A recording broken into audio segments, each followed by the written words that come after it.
आप बार बार अपने आइडियल का नाम लेते हो, भूपेंद्र सिंह हुड्डा और दीपेंद्र सिंह हुड्डा। क्या देखते हो आप उनमें, क्या देखो, खासियत है उनके अंदर? सबसे बड़ी खूबी तो देखो, जब जनता नेता को चाहती है तो कुछ न कुछ देख के ही चाहती है। हुड्डा साहब ने भारतीय जनता पार्टी के सामने खड़ा होकर बड़ी मजबूती से काम करने का काम किया है। दीपेंद्र जी को मैं इसलिए मानता हूँ कि दीपेंद्र जी जितनी मेहनत पिछले 5 साल में किसी ने नहीं की, हरियाणा प्रदेश की, सब जहाँ मैं स्टेट लेवल की मैं बात करूँ, दीपेंद्र जी ने जम के मेहनत की है। रात के 3-3 बजे तक, बिना किसी चुनाव के समय भी 3-3 बजे तक उनके चाय पानी लगे हैं। तो ये अपने आप में ये थे कि भी दीपेंद्र जी मेहनत कर रहे हैं और उनका हर विधानसभा पे एक मजबूत जनाधार पिछले जब से 10 साल से सरकार गई है, तो 10 साल में विपक्ष में हुड्डा साहब ने बड़ी मजबूती से उसे निभाने का काम किया है। और हुड्डा साहब ने इस बार, मैं उनकी इज्जत मेरी नज़रों में इसलिए भी बढ़ जाती है, दीपेंद्र जी की बात करूं, हुड्डा साहब की बात करूं, आपने देखा होगा कि 40 विधायक नए आए तो ज़्यादातर कांग्रेस की तरफ से ही आए हैं और यंग आए हैं, तो नौजवान आए हैं, तो जिसमें ना परिवार देखा गया, ना बैकग्राउंड जिनमें देखा से आप गया। एक हो। मैं एक हूँ। अब मेरा परिवार की मैं बात करूँ तो मेरे परिवार से तो कोई आज तक पंचायत मेंबर भी नहीं बना था।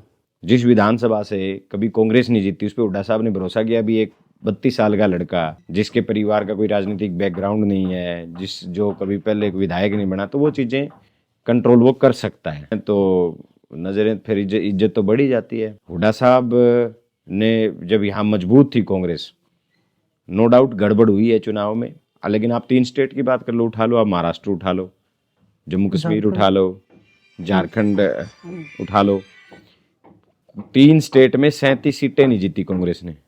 यहाँ हुड्डा साहब एक छोटे से स्टेट में 37 सीटें जिता के लेके आए। तो उनकी लेगेसी है, मजबूत उनका जनाधार है। जनता चौधरी भूपेंद्र सिंह हुड्डा में एक ये देखती है कि भी वो एक ऐसे नेता हैं जो सबको साथ लेके चल सकते हैं। दूसरा, हुड्डा साहब की इसलिए भी हो जाती है, हमारे हरियाणा प्रदेश में 36 बिरादरी में हुड्डा साहब की कोई विरोध नहीं है कहीं किसी बिरादरी में कि भी हुड्डा साहब से कोई बिरादरी या कोई समाज नफरत करता हो या उनको ये कह सकता हो कि भाई समाज के लिए उन्होंने गलत किया। समान विकास और समान।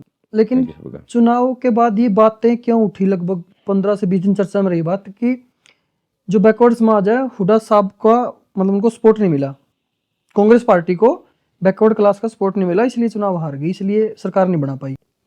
तो सबका एक सिस्टम होता है। अब आप कहोगे कि भाई एससी समाज का इतना ज़्यादा सपोर्ट को बीजेपी को भी नहीं मिला, तो ये तो एक सबकी एक आस्था की होती है कि भाई कोई बिरादरी ज़्यादा वोट किसी पार्टी को दे देती है, कोई बिरादरी किसी को ज़्यादा दे देती है। उसमें जब नेता होता है तो नेता ये नहीं सोचता कि मुझे इस समाज के ज़्यादा वोट चाहिए, मुझे उस समाज के कम चाहिए।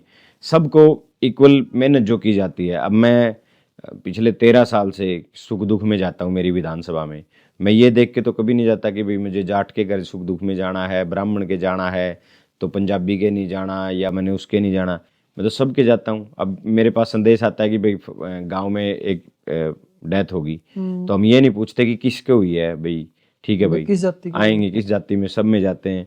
शादी का कार्ड आता है, शादी के कार्ड में ये थोड़ी देखते हैं भाई ये वाल्मीकि का आया है, या भाई चमार का आया है, या जाट का आया है, या धानक का आया है, ब्राह्मण का आया है, सब में जाते हैं। तो नेता कभी ये नहीं सोचता कि उसे किसी समाज के कम वोट मिले या उसके उसी ज़्यादा समाज में जाना है। और हमारी तो बिल्कुल नहीं है। हुड्डा साहब तो सब टिकटों की बंटवारा देख लो आप।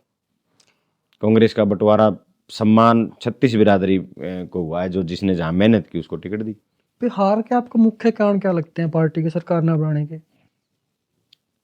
बहुत सारे इंटरनल कारण हैं जिनकी ऑब्जर्वर्स के हिसाब से सर्वे भी हुआ है, सारी चीज़ें हुई हैं। उस पर तो मीडिया के सामने तो अपन ये बात नहीं कर सकते, लेकिन कहीं ना कहीं मैं एक बात ज़रूर कहूँगा, और लोकतंत्र होता है, लोकतंत्र में तंत्र की जीत होगी, लोक हार गया, तो तंत्र ज़्यादा जीतता है।